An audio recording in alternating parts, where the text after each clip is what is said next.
வணக்கம். சற்று முன் கிடைக்கப்பெற்ற மிக முக்கியமான செய்தி ஒன்று வெளியாகி உள்ளது. ஆம்புலன்ஸில் மூட்டை மூட்டையாக பணத்தை கொண்டு செல்லும் திமுகவின் நிர்வாகிகள் சுமார் 50,000 கோடி வரைக்கும் தற்பொழுது பணப்பட்டுவாடாவில் ஈடுபட்டு வருகிறது திமுக என்ற தகவல் கிடைக்கப்பெற்றுள்ளது. சட்டசபை தேர்தல் நடைபெறுவதற்கு இன்னும் 35 நாட்கள் மட்டுமே உள்ள நிலையில் திமுகவின் தலைவரும் தமிழக முதல்வருமான ஸ்டாலின் அவர்களது பதவி 1ஆம் தேதியுடன் முடிவடைகிறது. 13ஆம் தேதி தமிழகத்தில், ஏப்ரல் 13ஆம் தேதி தமிழகத்தில் சட்டசபை தேர்தல் என்ற காரணத்தினால் தற்பொழுதே ஒவ்வொரு தொகுதிகளிலும் பணப்பட்டுவாடாவை செலுத்துவதற்கு திமுகவின் தலைமை முடிவெடுத்துள்ளது.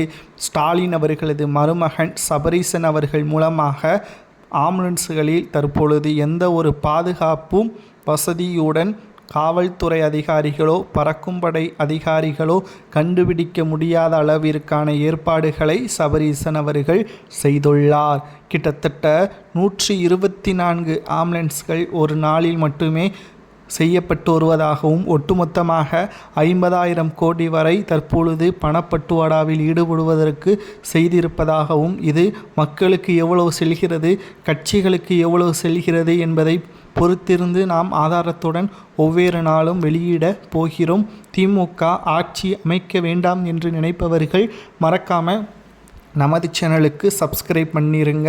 தற்பொழுது ஆம்புலன்ஸ் மூலமாக கொண்டு செல்லப்படக்கூடிய பணம் நிச்சயம் அமலாக்கத்துறை அதிகாரிகளால் கண்டுபிடிக்கக்கூடிய ஒரு சூழல் உருவாகியுள்ளது.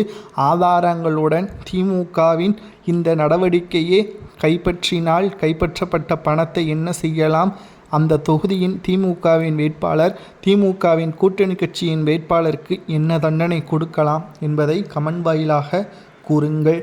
கிட்டத்தட்ட 5 ஆண்டுகள் செய்த சாதனையை மக்களிடம் சொன்னாலே திமுக வெற்றியடைந்துவிடும்.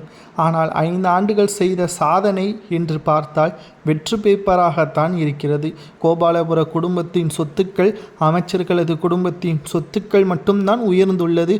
அது மட்டுமல்ல, தமிழ்நாட்டில் உள்ள வரிகளும் உயர்ந்துள்ளது. மக்களின் வாழ்வாதாரம் உயரவில்லை. பணம் பட்டினி. தற்பொழுது மக்கள் மத்தியில் இருக்கக்கூடிய ஏழ்மை நிலை, அரசு மருத்துவமனைகள் போதிய வசதிகள் இல்லாமல் இருக்கக்கூடிய அவலநிலை என்பதையும் நம்மால் பார்க்க முடிகிறது. ஆம்புலன்ஸ்களில் கட்டுக்கட்டாக மூட்டை மூட்டையாக கொண்டு செல்லக்கூடிய பணம் கைப்பற்றப்பட்டால் நிச்சயம் அதற்கான உரிய தண்டனை என்ன வழங்கலாம் என்பதை மறக்காமல் கமெண்ட் வாயிலாக கூறுங்கள்.